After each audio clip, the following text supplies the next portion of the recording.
Buona giornata e bentrovati anche oggi in questo caldissimo venerdì 5 agosto. In Focus TG su Rete Veneta fino alle 13:30 c'è molta cronaca in questo ampio telegiornale. Avremo anche un ospite in studio, la sindaca di Nove, Raffaella Campagnolo, per ulteriori approfondimenti sulla vicenda che sta scuotendo la Giunta e il Consiglio Comunale in queste settimane. Un collegamento in esterno per parlare di sicurezza a Vigonza, alle porte di Padova, poi ovviamente l'economia e la salute. Apriamo però con la notizia arrivata intorno all'alba di una lieve scossa di terremoto che comunque è stata avvertita dalla popolazione. Possiamo vedere anche dalla grafica la localizzazione dell'Istituto Nazionale di Geofisica e Vulcanologia alle 7:37 ora italiana. Si è verificata una scossa di magnitudo 2,3 nella zona di Segusino. Dalle informazioni che ci sono arrivate, la scossa è stata avvertita distintamente dalla popolazione, ma non si registrano danni. È una zona, come sappiamo, quella della faglia che arriva dal Friuli Venezia Giulia ed è già soggetta appunto a scosse. Ampia pagina di cronaca, dicevamo in apertura. Torniamo sulla vicenda di Sossano, ne abbiamo parlato già nei TG della serata di ieri. È morto in solitudine dentro il camper in cui viveva. Era tornato proprio a Sossano, suo paese d'origine, da qualche mese. Un 75enne è stato trovato ieri dalla polizia locale del Basso Vicentino. Un vecchio camper dove viveva da solo Giuliano Tosato, 75enne, trovato senza vita in un parcheggio di via Michelangelo a Sossano, ieri verso ora di pranzo. Ad allertare il sindaco erano stati i residenti. Non vedendolo da qualche giorno in paese, ravvisando odore nauseabondo provenire dal mezzo. A trovare il corpo in avanzato stato di decomposizione sono stati gli agenti della polizia locale del Basso Vicentino, intervenuti con i vigili del fuoco a recuperare la salma, e i carabinieri. Originario di Sossano, una vita trascorsa con lunghi periodi all'estero per motivi spirituali, in India, poi in Cambogia, era tornato da qualche mese a Sossano. Da qualche tempo era nel nostro paese. Non era un nostro residente in quanto nativo di Sossano, si era spostato fin da giovane in altri posti ed era recentemente rientrato nel nostro paese in quanto aveva ancora dei parenti. In corso le indagini per capire le cause della morte, che potrebbero essere dovute a cause naturali anche per il forte caldo di questi giorni. Altra notizia che ha tenuto banco nella giornata di ieri anche a livello nazionale è quella della scarcerazione per un errore del Tribunale per i minorenni del giovanissimo aggressore di Marta Novello, la 26enne di Mogliano Veneto, accoltellata mentre faceva jogging. Già condannato per tentato omicidio e ritenuto pericoloso, è però tornato in libertà e sarebbe già in Gran Bretagna. Al suo avvocato la ragazza ha affidato per la prima volta delle dichiarazioni.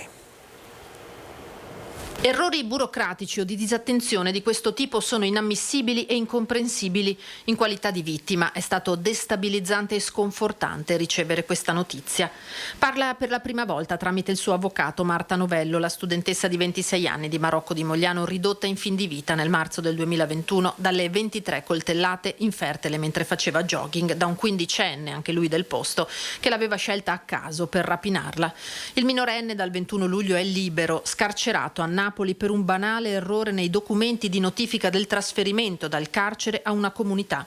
Comunicazione obbligatoria che doveva essere fatta in anticipo al diretto interessato, quindi entro il 20 luglio, ma la data riportata erroneamente nella pratica è quella del 20 settembre e la notifica non è avvenuta, facendo così scadere i termini e consentendo al ragazzo di tornare in libertà. Il peso psicologico che deriva da questa notizia è immane, prosegue Marta nelle poche righe consegnate all'avvocato Alberto Barbaro, e grava su un percorso lungo, difficile, faticoso e costoso, volto al recupero di un normale stile di vita dopo l'episodio di violenza subito. Recupero che viene ulteriormente complicato e ostacolato da situazioni come questa, continua la ragazza, e la percezione che ne deriva è di una scarsa attenzione alle esigenze di sicurezza della vittima da parte degli uffici preposti, nonostante l'esistenza di una sentenza sentenza di secondo grado che ha confermato la pericolosità del ragazzo, già dichiarata nella sentenza di primo grado. 6 anni e 8 mesi per tentato omicidio, ridotto in appello a 5, e ora la scarcerazione con il giovanissimo aggressore che risulterebbe irrintracciabile, sarebbe addirittura volato a Londra, dove la madre lavora come cuoca.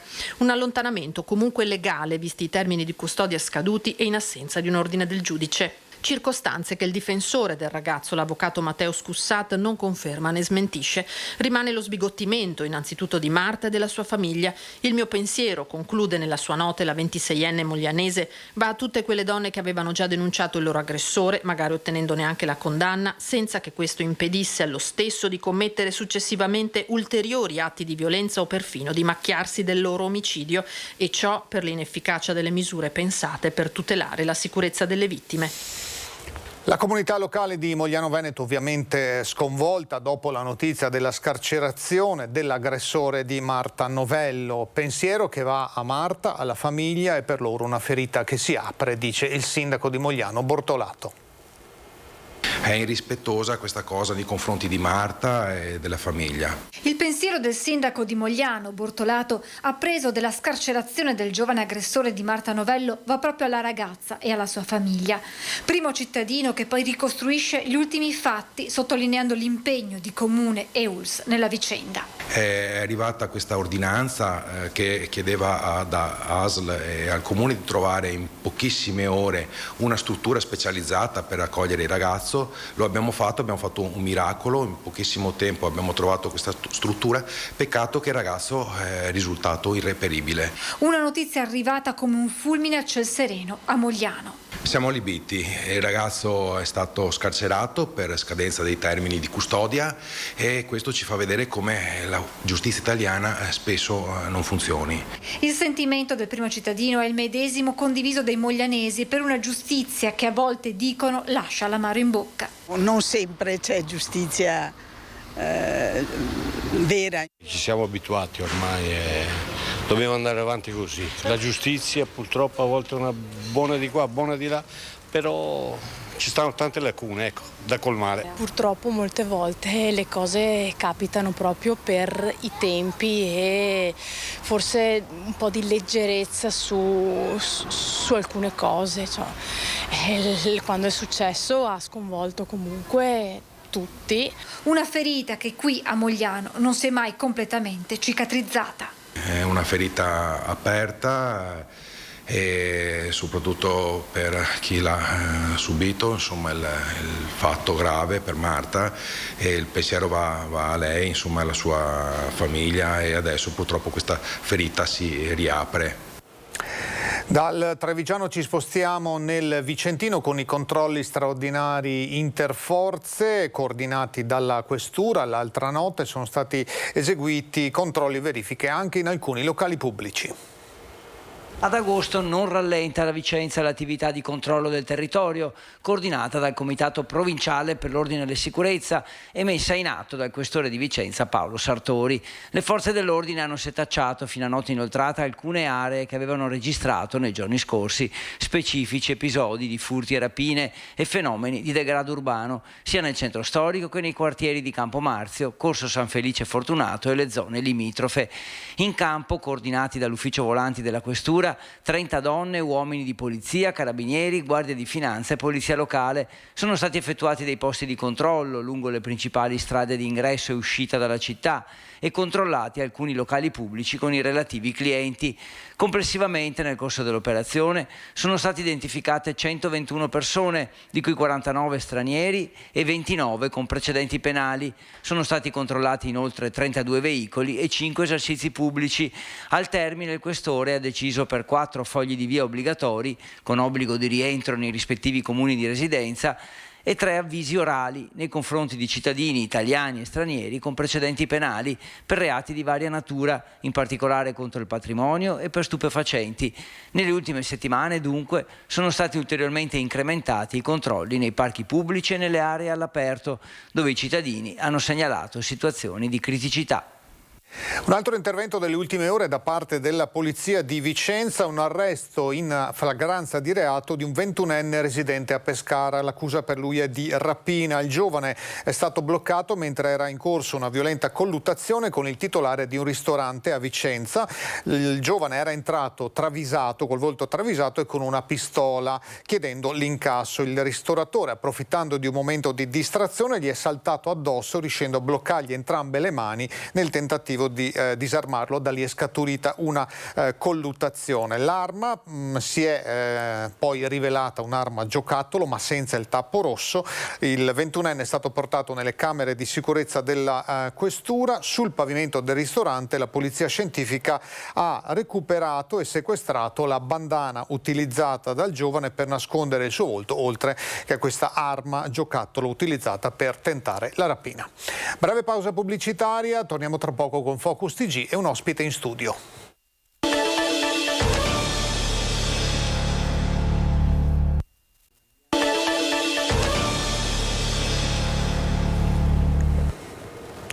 Minuti dopo mezzogiorno, ancora ben trovati in Focus TG. Come annunciato in apertura e prima della pausa pubblicitaria, mi ha raggiunto in studio un ospite, la sindaca di Nove, Raffaella Campagnolo. Buongiorno sindaca. Buongiorno, buongiorno a tutti.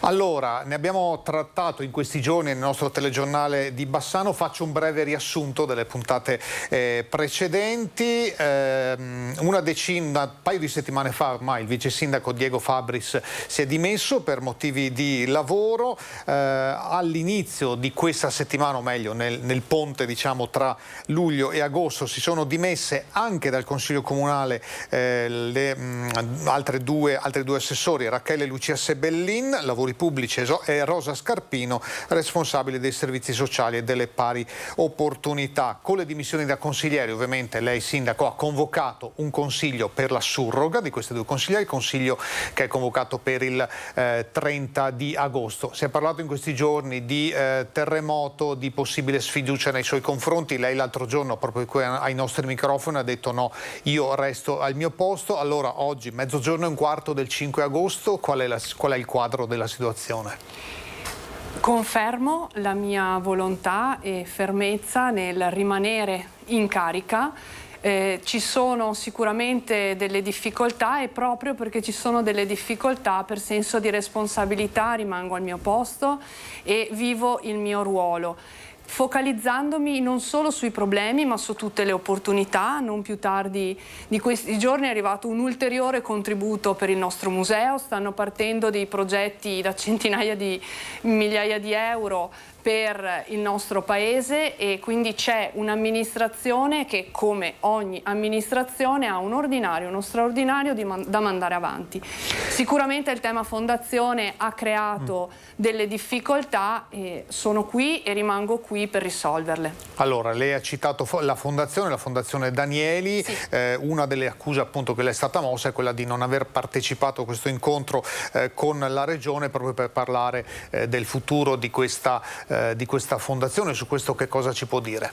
Era il secondo di 2 incontri. Al primo incontro ero presente nonostante gli assessori mi avessero detto di non partecipare, quindi non riesco a comprendere perché al primo mi avevano detto no, rimanda, vai con avvocato, con una posizione sicuramente diversa, e al secondo, ripeto, l'ho già detto, già dichiarato, lo sottolineo, mia svista, chiedo scusa all'assessore regionale, alla regione, ai cittadini, è stato un errore mio.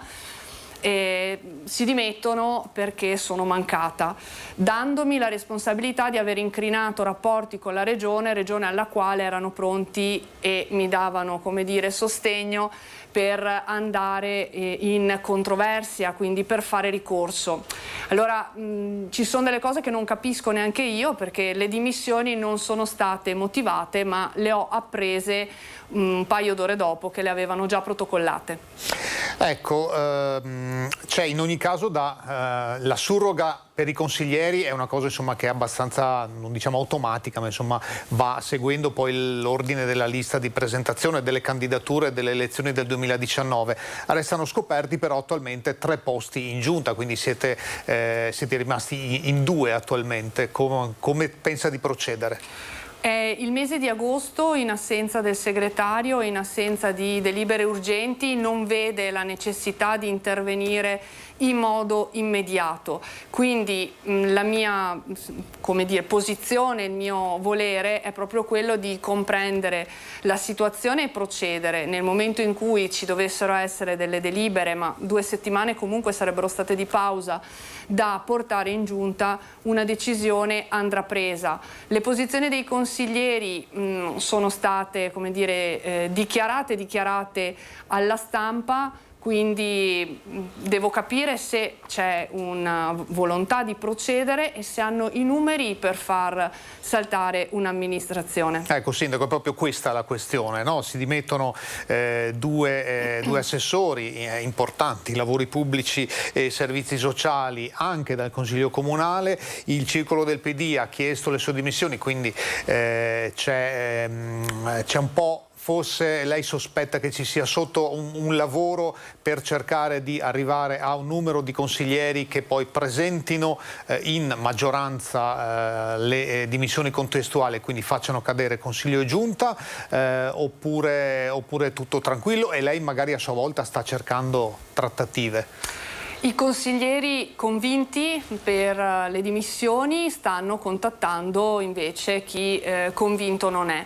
Da parte mia ho dato a ciascuno la propria responsabilità, credo che un consiglio comunale sia nelle mani di ciascun consigliere e la visione complessiva e l'obiettivo di dare stabilità e solidità al comune l'ho detta in maggioranza e la dirò anche ai consiglieri di minoranza. Si possono avere delle visioni discordi, ci vorrebbe un po' di coerenza perché mi viene contemporaneamente contestato di aver disatteso un programma e di essere andata da sola e contemporaneamente mi viene anche detto gli assessori hanno fatto il loro lavoro, puntiamo solo sul sindaco. Rispetto alla fondazione io ho un documento di dicembre firmato, scritto da una parte della maggioranza e poi firmato anche da un'altra parte della maggioranza che parla molto chiaramente e se sono arrivati al punto di dover mettere per iscritto questa cosa che dice è emersa chiaramente la volontà di procedere in tal senso, quindi per l'estinzione della fondazione e la richiesta della statalizzazione della scuola pubblica, termine che io non ho mai usato e non vorrei usare. Ecco, se sono arrivati al punto di metterlo per iscritto e sottolineare anche, ribadiamo la necessità che il sindaco non sia lasciato solo in questo percorso, probabilmente avevano compreso che tutto l'autunno la mia intenzione era quella di continuare al di là della difficoltà oggettiva della fondazione che non può andare avanti così, di capire se c'era un'alternativa. Si sono esposti, l'hanno fatto in modo netto e adesso le stesse persone insomma si sono dimesse, quindi la difficoltà è tanta. Detto questo, da parte mia il dialogo, l'ho detto venerdì, l'ho ripetuto martedì, è aperto ancora anche con i dimissionari. Per chiudere, ai suoi cittadini e cittadini 9 cosa si sente di dire? Io ringrazio i cittadini e anche tutte le altre persone che hanno manifestato sostegno e appoggio. Rassicuro tutti quelli che mi hanno chiesto di continuare e di dare continuità. La disponibilità al dialogo c'è in ed extra, cioè nei confronti di chiunque voglia venire a dialogare. L'obiettivo chiaro, ripeto, è quello di portare a casa degli obiettivi importanti e di risolvere le questioni che sono in sospeso. Lasciare in un momento di difficoltà per me non è essere responsabili. Grazie allora alla sindaca di Nove Raffaella Campagnolo per essere stata ospite nei nostri studi. Buona giornata, buon lavoro. La ringraziamo, noi torniamo alla cronaca. Potrebbe essere stata solo una parola di troppo a scatenare una rissa tra minorenni in un parco di Caldogno. Le indagini della polizia locale hanno già portato a 2 denunce. A luglio 2 bande si affrontano in un parco di Caldogno, spunta anche un coltello. Un 17enne rimane ferito in modo grave, la prognosi è di 1 mese. Dopo qualche settimana di indagini, la polizia locale dell'Unione dei Comuni ha identificato tutti e sono tutti minorenni. Alcuni risiedono a Caldogno, altri in comuni limitrofi. 2 sono stati denunciati. Purtroppo oggi siamo a commentare un fatto increscioso avvenuto nel nostro territorio, nel comune di Caldogno, purtroppo all'interno di un parco, di un'area attrezzata verde.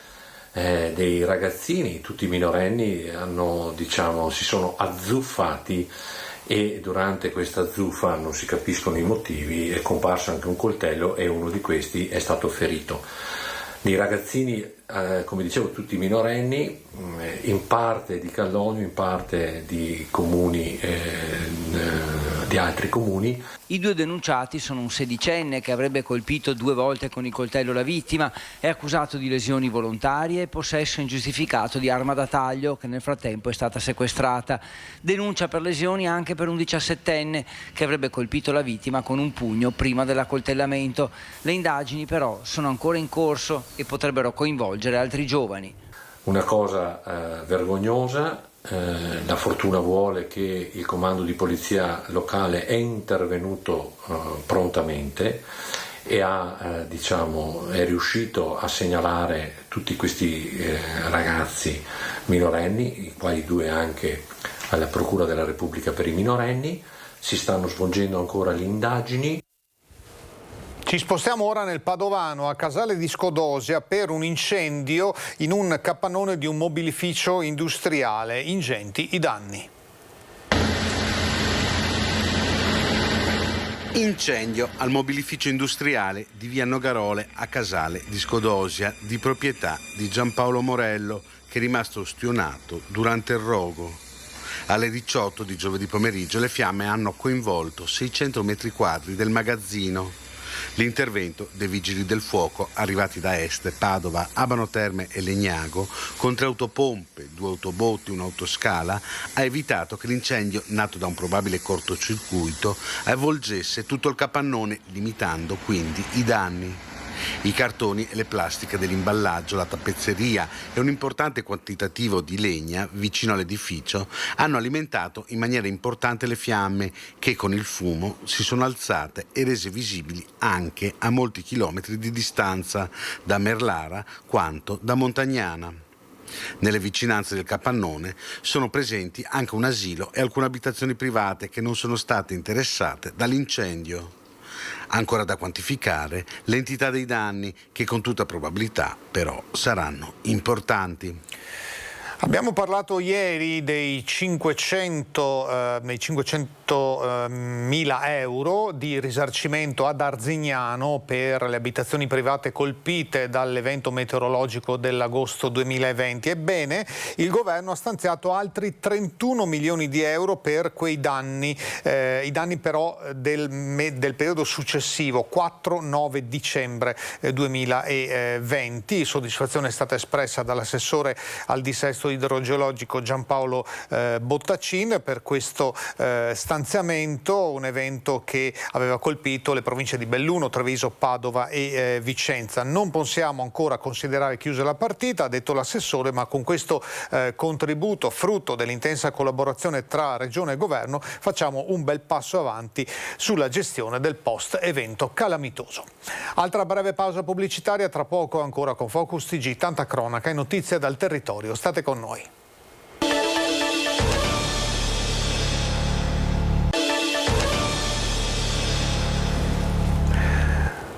Focus TG ancora insieme, buona giornata, ben ritrovati. Il territorio veneto in questi giorni, suo malgrado, diciamo così, è arrivato alle cronache nazionali per 2 vicende. Di una abbiamo parlato prima, la scarcerazione per scadenza dei termini per un errore del tribunale dell'aggressore di Marta Novello a Mogliano Veneto. L'altra notizia invece è quella del suicidio assistito in Svizzera. svizzera di questa signora Elena, residente a Spinea in provincia di Venezia, accompagnata in Svizzera da Marco Cappato, che si è autodenunciato l'altro giorno a Milano. Ebbene, il vescovo di Treviso, Monsignor Michele Tommasi, la diocesi appunto a cui appartiene la comunità di Spinea, ha scritto una lettera al parroco di Spinea, Don Angelo Visentin, e attraverso di lui a tutte le parrocchie della città e della diocesi.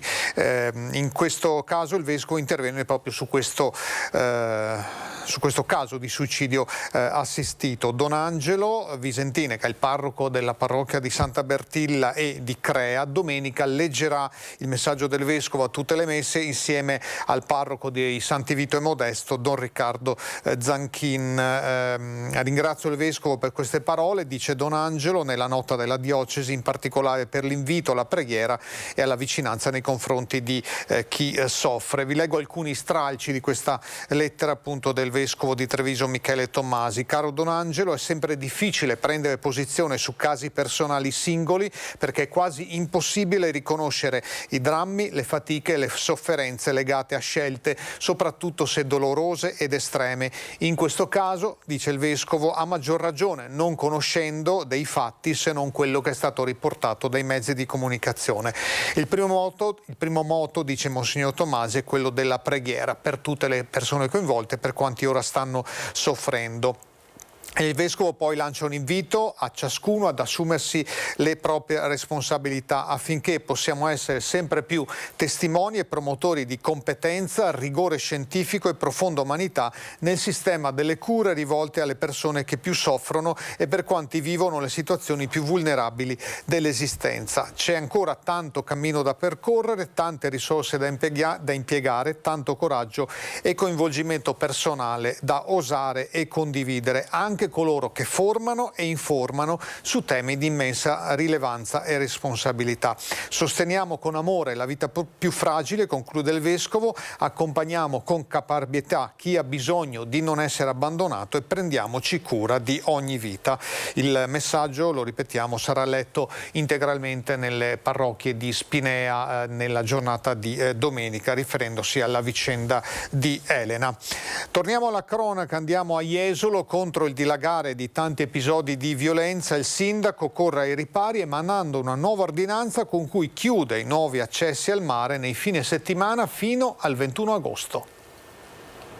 Contro la violenza dilagante di questi ultimi giorni, a Jesolo il sindaco corre ai ripari ed emana una nuova ordinanza con cui estende il divieto di accesso all'arenile dalle 3 strade nei pressi di Piazza Mazzini.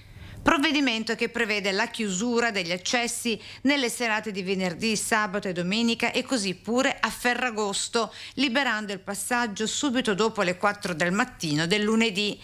Dopo l'arrivo questa settimana di 25 nuovi militari a presidio della città, tra carabinieri e guardia di finanza, ora anche questa nuova disposizione di Christopher De Zotti contro il dilagare di tanta troppa violenza concentratasi in soli pochi giorni tra risse, sparatorie e accoltellamenti, con al centro della cronaca spacciatori, sbandati e baby gang.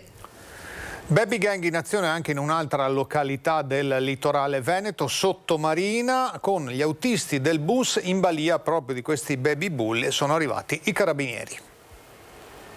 Autisti dei bus in balia dei baby bulli accade da tempo a Sottomarina di Chioggia, con i dipendenti di Bus Italia insultati, derisi e non soltanto con schiamazzi, denunciano le violenze e le aggressioni, anche verbali, e chiamano i carabinieri al 112. L'ultimo episodio meno di una settimana fa, sabato scorso, quando i baby bulli, in particolare un gruppetto di Piave di Sacco, a capolinea dei bus extraurbani, pretende di salire con una bici, sembra frutto di un furto, e al rifiuto dell'autista, forse per intimorirlo, sale addirittura sopra il cruscotto del mezzo, impedendogli di partire. È qui che arrivano i carabinieri, permettono all'autista di poter partire verso Padova, sebbene con oltre mezz'ora di ritardo.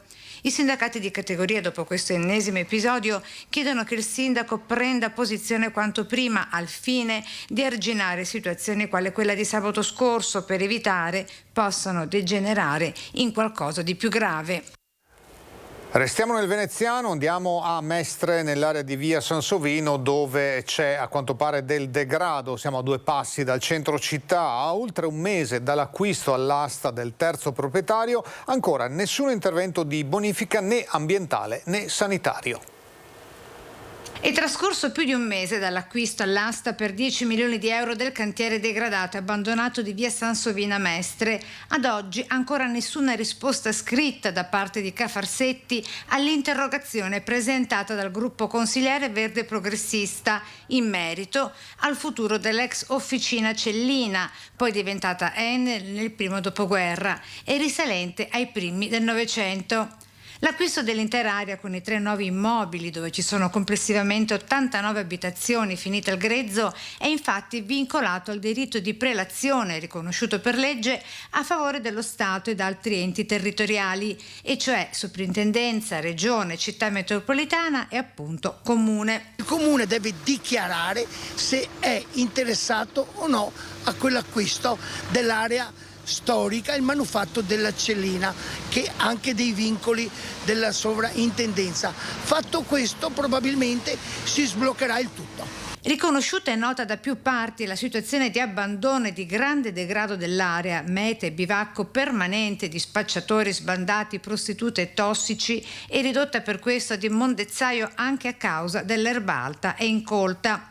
È di pochi giorni fa l'episodio di alcuni residenti con una ragazza all'8° mese di gravidanza che si sono ritrovati le pantegane in casa. C'è una gru ferma dal 2015 e nessuno ci sa dire se questa gru c'è un organo che deve andarla a controllare, perché 7 anni ferma. Cosa può succedere? E poi c'è tanta, noi non ce l'abbiamo con nessuno, c'è tanta sporcizia, ci sono detti in veneziano le pantegane che si sono arrampicate sugli appartamenti e ci sono un paio di famiglie che se le sono trovate sotto al letto.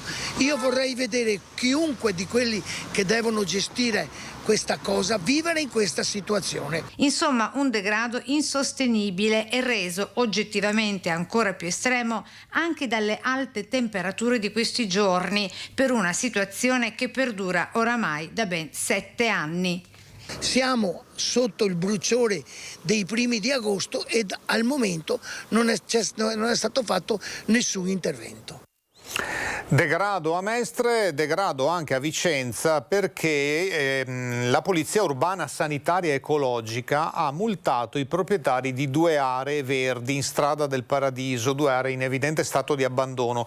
2 multe, 160 euro per vegetazione incolta, 50 euro per erogazione di acqua senza motivo. Gli agenti sono andati su segnalazione di alcuni cittadini sul posto, hanno constatato la presenza di 2 terreni in cui la vegetazione si era sviluppata in modo incontrollato. 2 pozzi salienti collocati nella proprietà abbandonata, da 2 pozzi fuoriusciva continuamente acqua di falda che si disperdeva di questi tempi, sostanza preziosissima, e gli agenti dunque sono risaliti ai nomi dei proprietari delle aree elevando le multe per mancata manutenzione agraria e dispersione incontrollata dell'acqua di falda.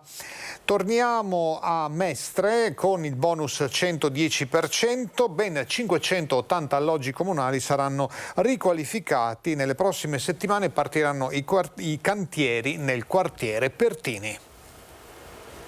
Stiamo oggi intervenendo per intercettare le opportunità del super bonus 110 e quindi abbiamo finalmente avuto tutti quanti via libera da parte dello Stato, delle agenzie delle entrate, delle circolari che rendono complicato muoverci in questi ambiti, e siamo pronti a partire con un grande piano che vede l'intervento su circa 550 appartamenti in tutta la città per circa 70 condomini che saranno appunto interessati da attività di cappotto esterno, cambio serramenti, sistemazione degli impianti termici, tutta una serie di ascensori, tutti interventi che sono finalizzati al risparmio energetico, al miglioramento della qualità estetica dell'edificio ovviamente e anche all'accessibilità. Riqualificazione energetica degli immobili comunali grazie al bonus 110%. Ai 15 complessi del rione Pertini già approvati con i lavori in partenza nelle prossime settimane, dicono da Cafarsetti, si aggiungono altri 61 immobili, dei quali 28 condomini nelle municipalità di Marghera e Chirignago Zelarino, per un totale di oltre 13 milioni di euro di investimenti. Quindi le delibere che noi abbiamo portato sono partite dalla primissima delibera che riguardava il rione Pertini a queste ultime 5, che sono 2 per la Gazzera, una a nord e una a sud, e le altre 3 su Marghera, che ci dovrebbero appunto portare ad una riduzione del circa 260% di quello che è il consumo oggi di gas metano per quanto riguarda i singoli alloggi, e anche quello che è poi la produzione di CO2, quindi un intervento anche sull'ambiente, perché effettivamente lavorare sul cappotto significa non disperdere, lavorare sugli infissi significa anche questo non disperdere e quindi consumare meno. Sul tema torneremo tra poco con altri approfondimenti, parleremo ancora di costi delle materie prime, delle richieste degli artigiani alla politica, dell'allarme appunto ancora di un paio di giorni fa lanciato dal presidente degli industriali di Padova e Treviso, ma c'è anche il tema della salute, della sanità, alcuni ponti da controllare e tra poco anche un collegamento esterno con Vigonza per parlare ancora di sicurezza nel territorio. Pausa pubblicitaria, a tra poco.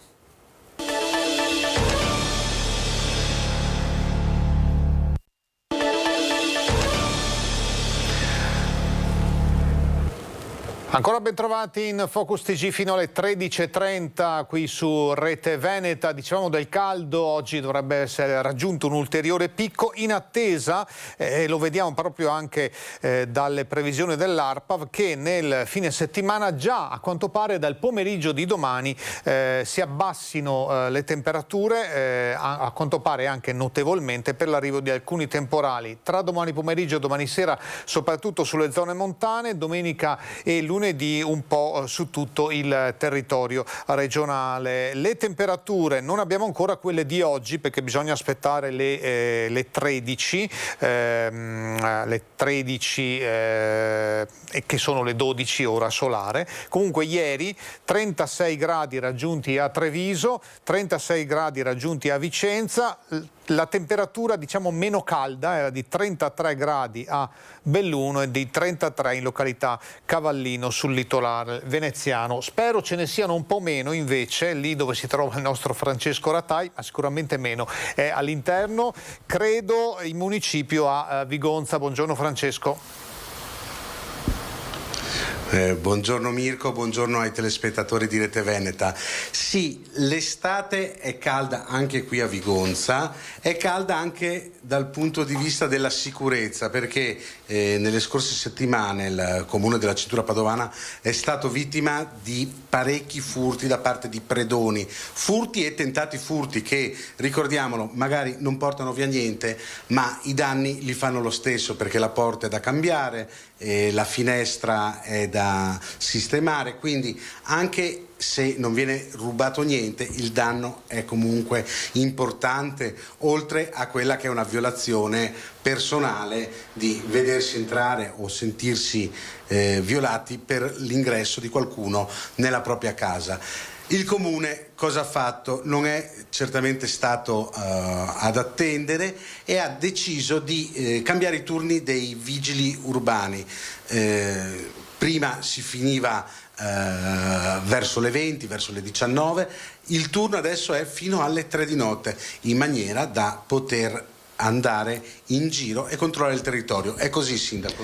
Sì, abbiamo deciso di potenziare la presenza notturna, anzi di avere una presenza notturna da parte della nostra polizia locale nel nostro territorio. Abbiamo accompagnato questa decisione a un pacchetto di iniziative sull'ambito sicurezza e di investimenti del Comune per avere un nuovo furgone dei vigili cofinanziato dalla Regione Veneto, per sbloccare una pattuglia che da mesi era colpevolmente in officina e quindi non era a disposizione dei nostri agenti di polizia locale, e abbiamo anche sbloccato, grazie al nulla osta della prefettura, l'installazione di nuove videotelecamere per la sicurezza dei quartieri.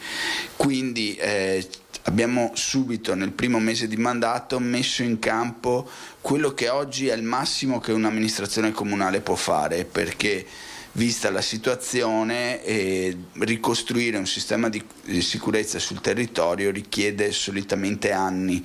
Stiamo cercando di accelerare al massimo i tempi. Tra gli interventi appunto per questa ricostruzione del sistema di sicurezza c'è quello per la videosorveglianza.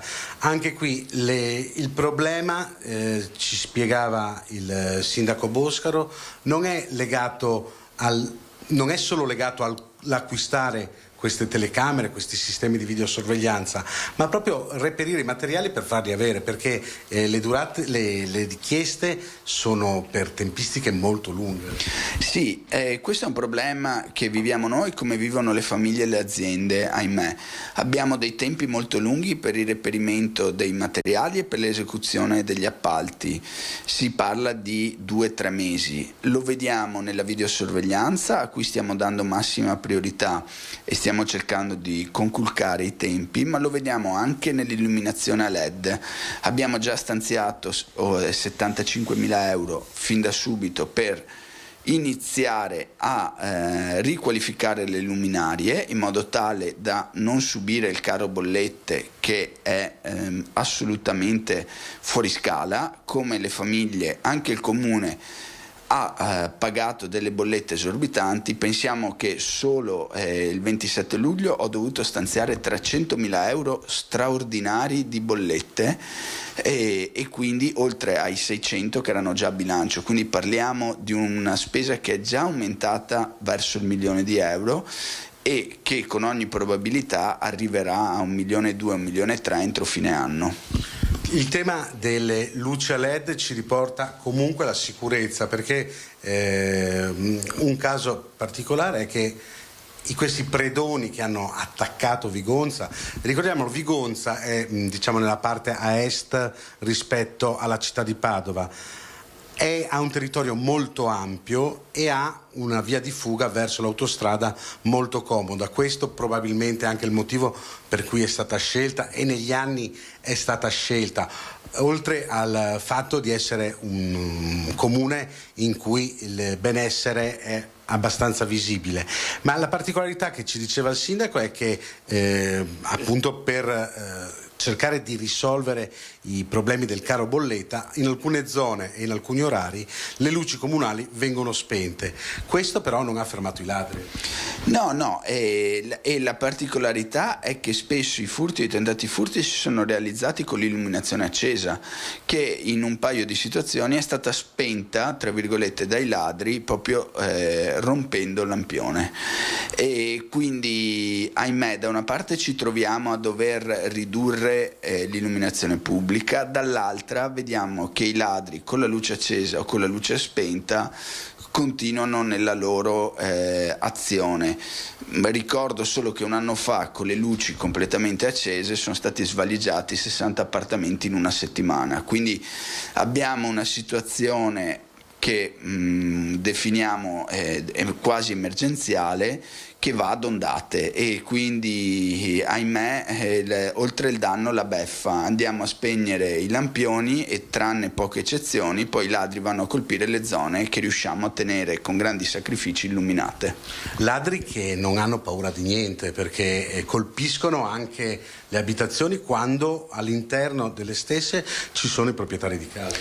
Sì, quando ci sono i proprietari di casa e quando addirittura nella via prospiciente l'abitazione ci sono i carabinieri con una pattuglia, perché abbiamo visto anche questa situazione dove c'era la pattuglia dei carabinieri che su segnalazione dei cittadini era intervenuta pattugliando la zona perché c'era stato un tentativo di furto e i ladri continuavano a cercare di entrare nelle abitazioni finché non sono scappati con la via di fuga appunto delle campagne.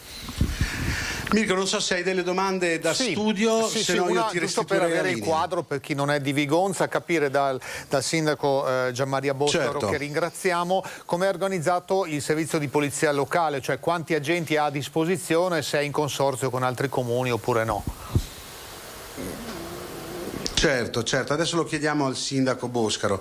Chiedono da studio come è organizzato il sistema di polizia locale, quanti agenti avete e se avete pensato o se c'è una collaborazione con gli altri comuni del territorio? Allora, noi abbiamo 9 agenti operativi, compreso il comandante, oltre alla parte amministrativa della polizia locale, che è composta da un addetto. E si stanno facendo dei ragionamenti per mettersi in rete con i comuni limitrofi. Devo dire che Vigonza ha una particolarità, è un comune molto vasto e quindi si trova ad avere una grande necessità di agenti. Stiamo anche avviando il concorso o la mobilità per coprire un posto in più, per iniziare a rafforzare l'organico della nostra polizia locale. Comunque sì, abbiamo fatto già un primo dialogo con i comuni limitrofi, ma non è semplice organizzare un servizio che vada a coprire più comuni, soprattutto se di grande dimensione. E poi il problema resta, purtroppo ci torniamo, quello delle finanze comunali, che un ulteriore agente sono costi indubbiamente in più. Sì, sono costi in più, e poi ricordo ai cittadini e agli spettatori che i comuni hanno dei vincoli sul personale, quindi anche volendo possono assumere determinate unità di personale e quando queste unità sono coperte il comune ha le assunzioni bloccate, e questa è anche la nostra situazione, nel senso che oltre l'agente di polizia locale non potremo assumerne altri. Questa è la situazione che rispecchia un po' quella dei comuni veneti e padovani. Ti ripasserei la linea, Mirko. Perfetto, allora grazie a Francesco Rattai, al sindaco Gianmaria Boscaro e al nostro Cristian Roque Allende per le immagini. Buon lavoro a voi tutti. Torniamo ai temi dell'economia, in qualche modo ne ha parlato anche il sindaco, insomma i costi delle bollette oltre €1 milione a fine anno sarà anche per il comune di Vigonza. Gli artigiani raccolgono l'allarme lanciato dagli industriali sulla ripresa economica frenata dai costi, dalle troppe incognite. Nuovo governo chiamato a impegnarsi su molti fronti. Destro ha fatto un ottimo intervento, lo devo dire, perché sostanzialmente ha centrato quali sono oggi i problemi di questo nostro paese. Se la politica non dà una continuità alle azioni che erano già attive prima di questo periodo, di questa grande crisi, sicuramente ci troveremo in difficoltà. Trova l'appoggio e la condivisione degli artigiani l'allarme sull'imminente frenata dell'economia di casa nostra lanciato dal presidente degli industriali di Treviso e Padova, Leopoldo Destro. Il presidente di Confartigianato della Marca Trevigiana, Oscar Bernardi, conferma che la ripresa non può reggere in uno scenario nazionale e internazionale di grande instabilità. Non abbiamo prospettive nel prossimo futuro perché ci sono troppe variabili in questo paese e comunque anche a livello internazionale le variabili sono multiple. Sicuramente molte aziende andranno in crisi e se pensiamo, mi permetto di dire oggi quanto vale solo il super bonus 110, sicuramente ci troveremo in difficoltà il prossimo anno. Cessione dei crediti, inflazione, caro energia, costo delle materie prime. L'associazione ha messo nero su bianco una serie di considerazioni e di proposte indirizzate al nuovo governo, chiamato a impegnarsi sul fronte degli incentivi, della detassazione, dell'autonomia energetica e del sostegno alle famiglie, perché l'autunno sarà carico di incognite. Oggi il costo dell'energia, il costo delle materie prime e la difficoltà di reperire materie prime nel nostro paese sicuramente non è possibile continuare così a sostenere questo sistema, quindi le aziende hanno bisogno di certezze, di sicurezze e hanno bisogno che la politica dia una continuità a quello che comunque questo paese oggi ha bisogno di avere per continuare a lavorare. Preoccupazioni queste che arrivano da Treviso, condivise in qualche modo anche da Confapi Venezia, che lancia un appello ai partiti impegnati nella campagna elettorale. L'appello è a mettere l'impresa al centro dei programmi. Se l'emisfero delle promesse elettorali si riduce in un assalto alla spesa pubblica, chiaramente probabilmente l'impresa ne fa le spese. In una campagna elettorale che si preannuncia infuocata, Confapi Venezia chiede alle forze politiche di porre al centro dei loro programmi elettorali il tema dell'impresa e della sua capacità di generare valore. Lo spettro di potenziali ripercussioni negative in vista del prossimo autunno preoccupa l'Associazione delle piccole e medie industrie della città metropolitana di Venezia. L'impresa non è sempre stata al centro del dibattito politico. Cosa vogliamo dire con rimettere al centro l'impresa? Significa che anche la spesa pubblica deve tenere conto delle esigenze dell'impresa nella pianificazione, per esempio, delle opere pubbliche, nei principi di semplificazione burocratica, oppure per esempio nel principio della pressione fiscale, quindi investire parte del gettito anche in favore delle imprese. Se da gennaio ad aprile il recupero del mercato del lavoro è stato consistente, a maggio e giugno si è però verificato un rallentamento della crescita con un calo della domanda di lavoro pari al meno 3% rispetto all'anno precedente. Veneto Lavoro descrive una situazione per il primo semestre assolutamente positiva, si parla di 77.000 posti di lavoro che si sono creati, gran parte sono legati comunque ai servizi e al turismo. Il problema nasce per il secondo semestre dell'anno, dove si sono palesate tutta una serie di criticità che poi alla fine di sostanza hanno determinato anche l'attuale crisi di governo. Se il Veneto e Venezia sono senz'altro in grado di tornare su livelli occupazionali e produttivi pre-pandemici, l'autunno si presenta denso di fattori preoccupanti: la guerra, l'inflazione, l'euro debole, le criticità delle filiere logistiche e del settore edilizio, oltre all'incognita rappresentata dalle elezioni che fa entrare molti investitori in una fase di attesa. Ma vediamo allora un caso concreto, un mestiere che non si impara sui libri, un mestiere nel quale non ci sono stage, è un laboratorio artigiano, quello di un calzolaio a Treviso da più di 50 anni, un lavoro che purtroppo sta scomparendo ed è colpito anche questo dagli aumenti.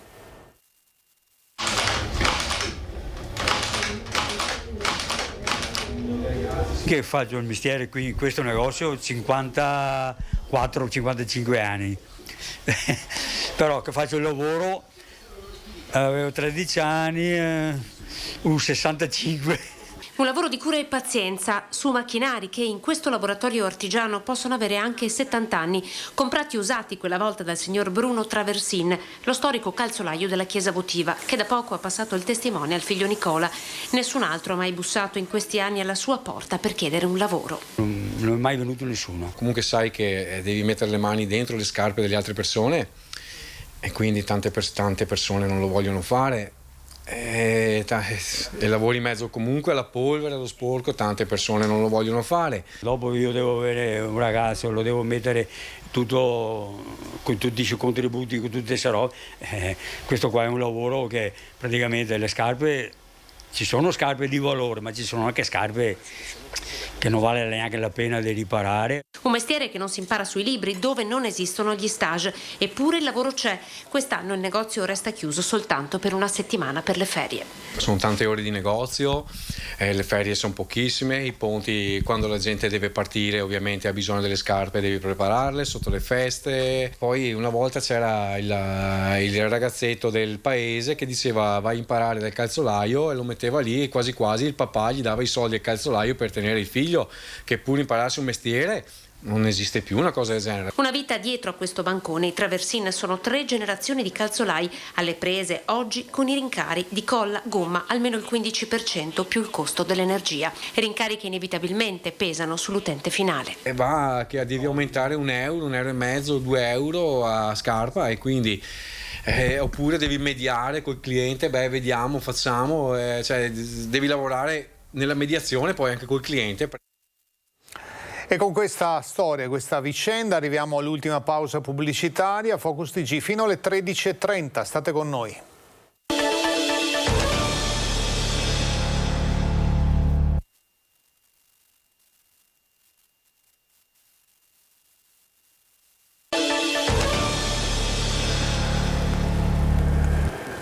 L'ultima mezz'ora con Focus TG qui su Rete Veneta, parliamo ancora di lavoro perché c'è un nuovo accordo di solidarietà fra i dipendenti della Superjet International di Tessera e le sigle sindacali.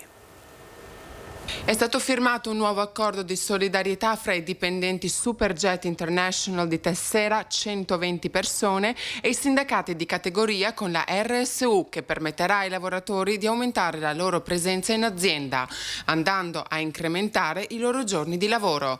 L'impresa veneziana, finanziata da capitale russo, realizza, allestisce e fa manutenzione ai velivoli a uso civile. È ancora invischiata nel problema burocratico del blocco delle attività, delle forniture e dei compensi per via della guerra russo-ucraina e delle sanzioni, e a pagare sono ancora i lavoratori, dicono i sindacati e la RSU, che a settembre, al rientro dalle ferie, non resteranno con le mani in mano, ma faranno sentire il loro dissenso verso le istituzioni. Apriamo una pagina dedicata alla sanità e alla salute. Di un paio di giorni fa l'accordo per pagare 100 euro lordi all'ora i medici che si renderanno disponibili a turni extra all'interno dei pronto soccorso. L'accordo è stato raggiunto tra Regione e sindacati. Questa scelta della Regione Veneto è una manna veramente che arriva dal cielo, nel senso che diamo questi 100 euro lordi, ai colleghi in modo tale da poter reclutare qualche giovane medico a fare cosa? Soprattutto a fare la cosa più importante, che sono i codici bianchi in pronto soccorso. Accordo raggiunto tra Regioni e sindacati sull'aumento del valore della prestazione aggiuntiva svolta dai medici presso il pronto soccorso, che passa da 60 a 100 euro l'ora. Una boccata d'ossigeno per reparti sottoposti a carichi di lavoro importanti, soprattutto in questa estate bollente, con un incremento degli accessi, in particolar modo di anziani disidratati, del 30% rispetto al 2019, anno pre-pandemia. In termini di organico di pronto soccorso, in ULSS 2 mancano all'appello 11 camici bianchi. Ora, con questo accordo, si spera di reperire in tempi brevi medici che su base volontaria daranno la propria disponibilità a svolgere turni extra. Si dà priorità chiaramente nei turni ai colleghi dei pronti soccorsi. Possono venire colleghi anche da altri pronto soccorso, ma poi soprattutto anche da altre specialità. Adesso i direttori degli ospedali faranno il giro e proporranno ai colleghi anche di altre specialità se sono intenzionati a dare una mano in pronto soccorso. Noi speriamo di raccogliere molte adesioni in modo tale da rafforzare i turni in un momento di difficoltà. Plaude all'accordo la CGIL, che spera però in un intervento strutturale per arginare la carenza di personale. Riteniamo però che questo sia un accordo di fatto tampone, che non vada a coprire le carenze che effettivamente ancora, in modo particolare in ULSS 2, ci sono relativamente alla gestione dei medici.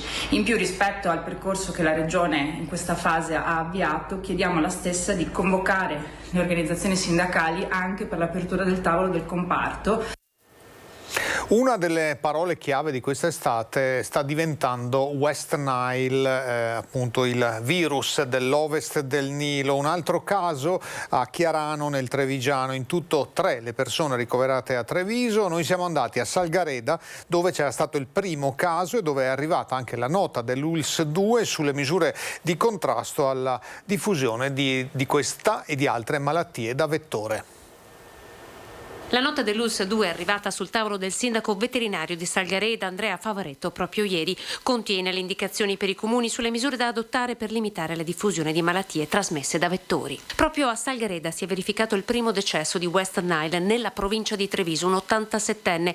Oggi la stessa ULSS ha diffuso la notizia di un nuovo caso a Chiarano, con il ricovero di un paziente di 74 anni con altre patologie. Nella nota si chiede ai comuni di rafforzare e intensificare la campagna informativa con i cittadini, intensificare i trattamenti larvicidi rafforzando i controlli per verificarne l'efficacia, bonificare i focolai larvali. Ulteriori interventi devono essere valutati in caso di cluster, ovvero con 2 o più casi nel raggio di 2 chilometri in un arco temporale di 15 giorni. È vero che c'è da essere, diciamo così, attenti e creare un'allerta in questo periodo, però se andiamo a ben vedere i numeri territoriali sono bassi perché c'è proprio asintomaticità della malattia. Questo avviene anche negli animali. Volatili come cornacchie e colombacci possono fare da vettore del virus. Di encefaliti da West Nile possono ammalarsi anche i cavalli. I virus hanno bisogno, cioè per combattersi c'è bisogno di anticorpi. Se vengono a mancare questi la cosa si accentua, attenzione. Non ho detto perché io sono convinto che moltissime persone sono positive, moltissime, nel senso come numero che è bassissimo rispetto alla popolazione. Complessivamente in provincia sono 4 i casi confermati degli 11 sotto osservazione, 3 i ricoverati, nessuno in pericolo di vita. Potrebbero esserci diversi asintomatici, secondo Favaretto. Il comune ogni mercoledì distribuisce pastiglie larvicide ai cittadini, ma sulle irrorazioni di veleno anche fuori dai centri il sindaco frena. Un territorio come Sagarera che ha veramente moltissime api, perché ci sono moltissimi coltivatori, chiamiamoli coltivatori ma sono allevatori di api, apicoltori, ecco che questa irrorazione potrebbe creare un problema. La distribuzione delle pastiglie larvicide è a cura dei comuni, ad esempio il comune di Venezia inizierà nei giorni prossimi la distribuzione con dei trattamenti che vanno fatti ogni 4 settimane oppure dopo un temporale nei tombini e nelle caditoie. Ha detto il sindaco medico che i casi sono limitati, abbiamo sentito di una vittima, purtroppo ce n'è stata una anche nel Padovano. Mariano Bellamio, imprenditore, storico patrocinatore del baseball in città, è morto proprio per West Nile. E allora sentiamo l'appello alle istituzioni della figlia Sabrina e anche un aggiornamento sulla situazione padovana. Il fenomeno febbre del Nilo occidentale o West Nile è destinato ad aumentare. Lo dice il virologo e presidente dell'Agenzia Italiana del Farmaco Giorgio Palù, almeno fino a settembre. A guardare le statistiche, la provincia di Padova è da giugno uno dei territori più colpiti, con 62 casi accertati dal Dipartimento Prevenzione dell'ULSS 6. L'imprenditore Mariano Bellamio è stata una delle vittime padovane della febbre West Nile, veicolata dalle zanzare Culex. In ospedale con febbre sopra i 40 gradi, le convulsioni dovute all'encefalite, un senso di impotenza davanti alla tragedia per sanitari e familiari che lanciano un appello alle istituzioni. Noi purtroppo abbiamo vissuto delle ore estremamente tragiche e molto velocemente, non ci siamo resi conto, non eravamo informati, non sapevamo che cosa ci aspettava, e anche i sanitari, quando mio padre è stato ricoverato, all'inizio brancolavano un po' nel buio, ci hanno assistito comunque in modo egregio, però ci siamo resi conto che mancavano tempestivamente dei riscontri sugli esami che erano stati fatti, per cui il mio appello è quello di chiedere all'amministrazione comunale, alle ULSS, a tutti i settori che sono coinvolti, di fare tutto quello che è possibile per dare le informazioni agli anziani sul protocollo da attivare, sul come poterli proteggere. L'appello è anche ai giovani, perché chiedano come attivarsi, quali sintomi, quali precauzioni per intervenire tempestivamente in favore soprattutto degli anziani. È una zanzara killer, si sta muovendo, prolifera, e quindi quello che io desidero chiedere è un intervento massiccio su tutti i fronti.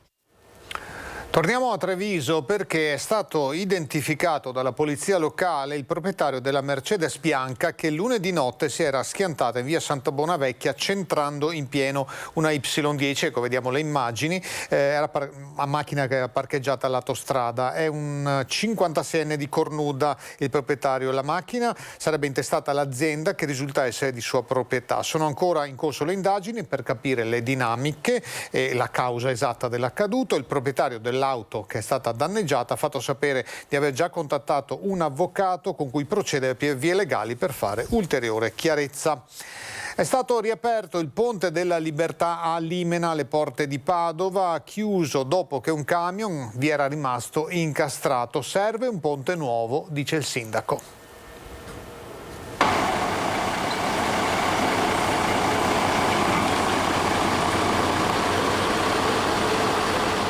Uno un'operazione complicata e delicata che verso le 14 del pomeriggio ha finalmente permesso la riapertura del Ponte della Libertà, dove ieri sera, poco dopo le 23, un mezzo pesante adibito al trasporto di animali vivi, per fortuna vuoto, era rimasto incastrato appena superato uno dei due restringimenti tra Vigo d'Arzere e Limena. Una notte di passione per il sindaco di Limena Stefano Tonazzo, rimasto con i vigili del fuoco sul posto fino alle 2, quando, non riuscendo a fare nulla, si è deciso di gettare la spugna per ripartire in mattinata con le operazioni che hanno costretto alla inevitabile chiusura del ponte con disagi per pendolari e automobilisti. Un incidente che riporta l'attenzione sulla necessità di ripensare tutta la viabilità a nord della città di Padova. Da anni ormai siamo in dirittura d'arrivo, però è un po' una battuta la mia, cioè essere da anni in dirittura d'arrivo vuol dire non aver mosso in realtà nulla rispetto alla assoluta necessità di fare un ponte nuovo, perché non può nel 2022 non può esserci un ponte declassato che ogni qualvolta ci sia un problema come quello che è successo stanotte blocca di fatto il collegamento. In provincia si sta riunendo da un diverso tempo un tavolo di lavoro composto dalla provincia di Padova, dal sindaco di Limena, dal sindaco di Vigo d'Arzere e dall'amministrazione comunale di Padova per un progetto per il tema della viabilità nord della città che inevitabilmente pone una questione anche sul ponte di Limena.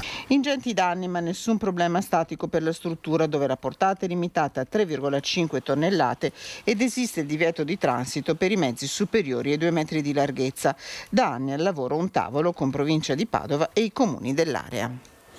Altri ponti sotto osservazione invece a Vicenza, con il monitoraggio che è stato concluso, 17 strutture appunto sotto controllo. Si è deciso in via precauzionale e in attesa di ulteriori verifiche di vietare il transito ai mezzi pesanti superiori alle 26 tonnellate su 4 ponti, quello di Viale Diaz, quello di Viale Cricoli, Ponte Marchese e il cavalcaferrovia di strada Bertesina, dove verranno effettuate nuove ispezioni.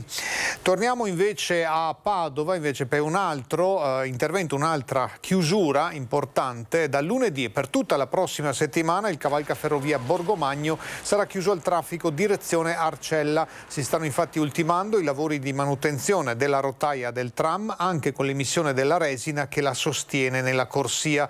Si lavora anche per rafforzare l'impermeabilizzazione del ponte sopra i binari della stazione. Tutti i mezzi diretti dal centro di Padova verso l'Arcella, bus compresi, saranno deviati per tutta la prossima settimana per via Sarpi e sul cavalcavia Dalmazia.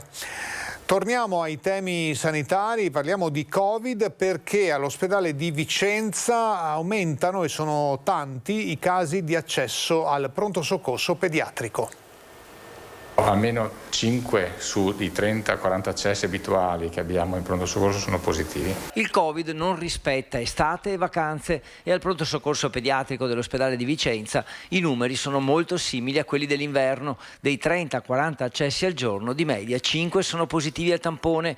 Una situazione delicata che mette a dura prova la resistenza di medici e infermieri costretti a turni massacranti. Un agosto è un po' anomalo, nel senso che notoriamente in questa fase dell'anno noi tiriamo un po' il fiato, invece quest'anno direi che l'attività ha le stesse caratteristiche del periodo invernale e primaverile. E la colpa è soprattutto del Covid, pur essendo situazioni non gravi, molti bambini vengono accompagnati dai genitori al pronto soccorso anche in presenza di sintomi lievi come qualche linea di febbre. Ogni giorno riscontriamo almeno 4-5 positività di pazienti non gravi per fortuna, quindi gestibili a domicilio, ma il carico di lavoro permane sostenuto.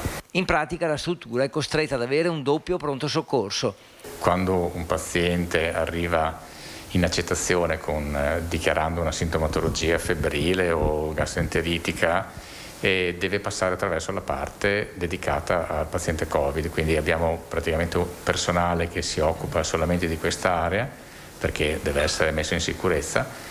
Tutti i pazienti con questa sintomatologia vengono sottoposti al tampone per accertarsi della positività o negatività In caso di positività restano in un ambiente isolato. I ricoveri sono per lo più legati ad altre patologie, ad altri motivi.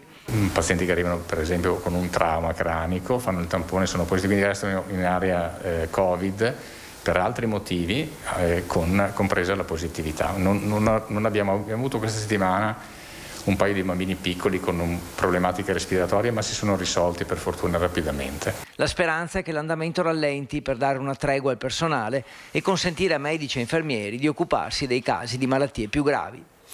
E allora vediamolo proprio l'andamento, vediamo la tabella di questa mattina di Azienda Zero della Regione Veneto. Siamo scesi sotto gli 80.000 casi positivi, 78.777, i nuovi positivi sono 4.470, che certo è un numero comunque significativo, ma molto più basso e ancora in continuo calo rispetto a quello che era stato il mese di luglio. Dunque situazione che va in miglioramento anche con una certa celerità. La situazione dei ricoveri è sostanzialmente stabile, forse con un leggero aumento rispetto a ieri, 1092 ricoverati con Covid o anche per Covid, c'è questa distinzione sempre da fare in area medica, 52 in terapia intensiva, 9 i decessi delle ultime ore. Sono intanto 3 le regioni con incidenza dei casi Covid ogni 100.000 abitanti più alta, tra queste c'è anche il Veneto, l'Abruzzo a 931, le Marche a 775, il Veneto a 747 casi, il valore medio nazionale è invece 533, la Lombardia il valore più basso a 392, ma appunto confermiamo che i casi sono comunque in calo, certo la situazione non va mai sottovalutata. Ci spostiamo ora a Verona con un intervento dei Vigili del Fuoco intervenuti in Viale Pollini, allertati da alcuni residenti che si erano accorti di un border collie che da più di 2 ore era rimasto rinchiuso all'interno di una vettura parcheggiata al sole. Giunti sul posto, i pompieri hanno aperto la vettura senza rompere nessun cristallo, liberando l'animale. Il cane è stato rifocillato e rinfrescato con l'acqua e successivamente preso in custodia della polizia, che tramite il CIP rintraccerà i proprietari. Sono arrivate decine di avvisi di contestazione a Treviso emessi dagli agenti del nucleo antidegrado a chi non ritira i bidoncini della raccolta dei rifiuti. I controlli dunque per il rispetto dell'ordinanza del sindaco Mario Conte sono iniziati e hanno i primi effetti. Se avete trovato questo adesivo sul vostro bidoncino della differenziata siete avvisati, ritirate il contenitore altrimenti scatta la multa. I primi cedolini sono già stati staccati. Nelle immagini che vedete la telecamera del comando di polizia locale riporta la situazione di piazza Giustiniani. Qui, spiega il comandante della polizia locale Andrea Gallo, capita sovente di trovare bidoncini lasciati in strada anche per giorni. Sul marciapiede, sotto agli alberi o qui a ridosso dell'androne del palazzo. A volte si tratta di pigrizia, nel senso che è molto più semplice e facile lasciare il bidoncino fuori casa, magari sul marciapiede, impedendo magari ad anziani o disabili di passare, e quindi invece è una brutta abitudine che stiamo cercando di risolvere anche con delle sanzioni, ma ripeto, l'obiettivo non è sanzionare ma prevenire. L'adesivo funziona come un preavviso di contestazione e viene rilasciato dagli agenti del nucleo antidegrado. Troppo presto per fare un bilancio sull'ordinanza firmata dal sindaco quasi un mese fa. I controlli però sono iniziati. Oltre alla multa, l'ordinanza prevede anche la rimozione del bidoncino con spese a carico del proprietario. Un'ordinanza che va nella direzione delle condizioni igienico-sanitarie da rispettare, nel senso che molti cittadini prendono il bidoncino la sera e lo portano dentro, molti purtroppo in certe zone lasciano i bidoncini per settimane intere, quindi era il momento di intervenire. Il nucleo antidegrado sta monitorando tutto il territorio comunale, naturalmente non è un'ordinanza che va per sanzionare i cittadini, ma per prevenire situazioni igienico-sanitarie particolarmente precarie. Ora andiamo a Noventa Vicentina con lavori sui marciapiedi vecchi e nuovi per 200.000 euro. Operazione marciapiedi. Si interviene in lunghi tratti di marciapiedi a Noventa Vicentina con lavori che ammontano a 200.000 euro. Interventi che vedono più strade e vie interessate dal restyling estivo. Siamo partiti con via Ungheria, abbiamo sistemato via Ungheria, via Trento e Trieste. Adesso il prossimo intervento nelle prossime settimane sarà qui lungo via 28 aprile, dove oltre a congiungersi con la parte già completata verrà costruito un marciapiede nuovo lungo questa via che abbiamo appena visto. Strade in cui non c'erano interventi da decenni, come nelle vie fatte con la lottizzazione negli anni 60. Qui alcuni marciapiedi vengono rifatti perché ammalorati con l'usura del tempo e in altri punti vengono proprio fatti da zero, come in via 28 Aprile, zona residenziale storica di Noventa densamente popolata. Ma gli interventi estivi copriranno altre aree del territorio. Andremo sicuramente ad intervenire sui marciapiedi di via Roma, dove ci sarà un completamento di quello che è già stato preesistentemente fatto. Un intervento verrà fatto poi sull'altra via centrale che è via Garibaldi, un altro intervento su via Masotto, anche lì ci sono delle situazioni ammalorate, e poi tutta quanta l'area attorno all'ospedale in via Capodisopra. Poi un intervento in via Zanettini e successivamente forse riusciremo anche a fare un intervento su via De Gasperi. Queste sono attualmente le vie interessate, con circa 200.000 euro di intervento da parte del nostro bilancio. Buone notizie in centro storico a Vicenza, tanti turisti, un respiro per le attività commerciali e turisti che parlano anche diverse lingue. Da qualche settimana il turismo ha ripreso vigore anche a Vicenza. Stranieri, famiglie, italiani da altre regioni e perché no anche veneti che hanno scelto l'estate per visitare le opere d'arte vicentine. Siamo svizzeri di Berna. Vicenza è molto bella con le sue chiese, le strade strette del centro, molto affascinanti e le chiese ricche di storia. Passeggiare per Vicenza è molto bello.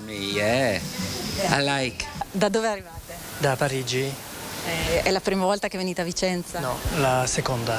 Prima siamo arrivati a Venezia e ora andiamo a Verona. E qui cosa andrete a vedere? Il teatro, tutto, il Duomo, la Basilica Palladiana, forse andremo alla Villa Rotonda. Da dove vieni? De Cuba. E sei qui per turismo, per vedere la città, non l'hai mai vista? No, è la prima volta che vengo, è bellissima. A migliorare da luglio anche la situazione dei commercianti. C'è più voglia di spendere, di fermarsi nei negozi, di far girare l'economia. L'unica cosa che si augurano è che non sia un segnale destinato a spegnersi a fine estate, ma che si tratti di una ripresa vera e propria. Per alcune settimane è ripreso un bel giro di turisti, giorni più, giorni meno, però siamo contenti, speriamo che sia un buon segno di ripresa. Per quanto ci riguarda è un turismo per la pausa pranzo, per la pausa caffè, bibite, quindi per un momento di relax e tranquillità, magari anche sorseggiando davanti a qualche bel palazzo, facendo qualche foto. Turisti ce ne sono parecchi che si muovono sia a gruppi che a gruppi piccoli, famiglie. Infatti sono appena andati via una famigliola di spagnoli che hanno molto apprezzato la città. Cominciamo a rivedere il turismo, nonostante che ci sia questo gran caldo, però il turista ha voglia lo stesso di muoversi, di girare le città d'arte. Agli autovelox su strade e autostrade siamo già abituati, ora dovranno abituarsi anche i conducenti dei mezzi acquatici a Venezia. Sulla laguna di Venezia potranno essere posizionati dei velox che, come accade lungo le strade, rileveranno e multeranno chi supera i limiti di velocità. Il decreto infrastrutture appena approvato contiene infatti un ordine del giorno che impegna il governo in tal senso, di cui è firmatario il deputato veneziano Nicola Pellicani. Gli autovelox che funzionano sulla strada potranno essere installati anche in laguna, bisognerà trovare appunto, dovranno essere omologati, ma finalmente il Far West che regna sovrano adesso soprattutto lungo il canale di Tessera che porta all'aeroporto, ma un po' in tutta la laguna, anche per problemi non solo di moto ondoso ma anche di sicurezza, adesso ci saranno dei dispositivi che dovranno essere omologati e installati in laguna senza bisogno che per sanzionare i limiti di velocità sia presente sempre un agente. Se la velocità e il moto ondoso che produce rappresentano un pericolo e a lungo andare un danno alla città, peraltro denunciato e dibattuto da tempo, l'ordine del giorno che estende l'uso dei velox a Venezia rappresenta un impegno scritto nero su bianco su un atto parlamentare al quale il governo non può sottrarsi. La normativa dei velox riguarda solo la strada, adesso dovrà essere estesa anche alla laguna di Venezia, perché fino adesso non c'era una norma che stabiliva questo, quindi la sanzione la poteva fare il singolo agente volta per volta, ma come sappiamo poi c'erano tutti i ricorsi che venivano puntualmente accolti e quindi nessuno pagava mai sanzioni per eccessi di velocità che sono all'ordine del giorno in laguna. Non avranno invece gli autovelox quelli che correranno una gara di rally nell'ex basenato di Peseggia. Da base di missili ad autodromo per appassionati è il nuovo destino dell'ex base NATO a Peseggia di Scorzè, conosciuta con il nome di Sito 5. Realizzata durante la Guerra Fredda e operativa dal 1969, la sua funzione era difendere l'Italia settentrionale da eventuali attacchi aerei provenienti da est. Gestita dalla 5ª batteria missili contraerei di Mestre, l'attività militare cessò nel 1996 e l'ex base missilistica venne dismessa nel 2009, dopo l'acquisto trasferita al comune dal demanio militare nel 2015. È bellissimo vedere come attraverso il nostro sport, attraverso l'automobilismo, si sia potuto anche dar corso ad una riqualificazione del territorio. È bellissimo infatti vedere delle prove speciali svolgersi in quella che era un'ex base militare e che adesso è stata riconvertita sapientemente dall'amministrazione. Nelle prossime ore la prova speciale per la 19ª edizione Rally Città di Scorzè. 86 gli equipaggi in gara sabato prossimo 6 agosto sulle strade a cavallo tra le province di Venezia, Padova e Treviso. Tra le novità più attese il ritorno dopo 3 anni di stop della super speciale notturna, appunto nella ex base missilistica di Peseggia, con un percorso tutto rivisto tra stradine tortuose, curve veloci e allunghi mozzafiato. Chiudiamo parlando della chiesa incompiuta di Brendola, c'è un progetto per recuperarla. Chiesa incompiuta di Brendola, mai conclusa, mai consacrata e mai usata. Ma ora si appresta a vivere una nuova vita, ma soprattutto una nuova filosofia.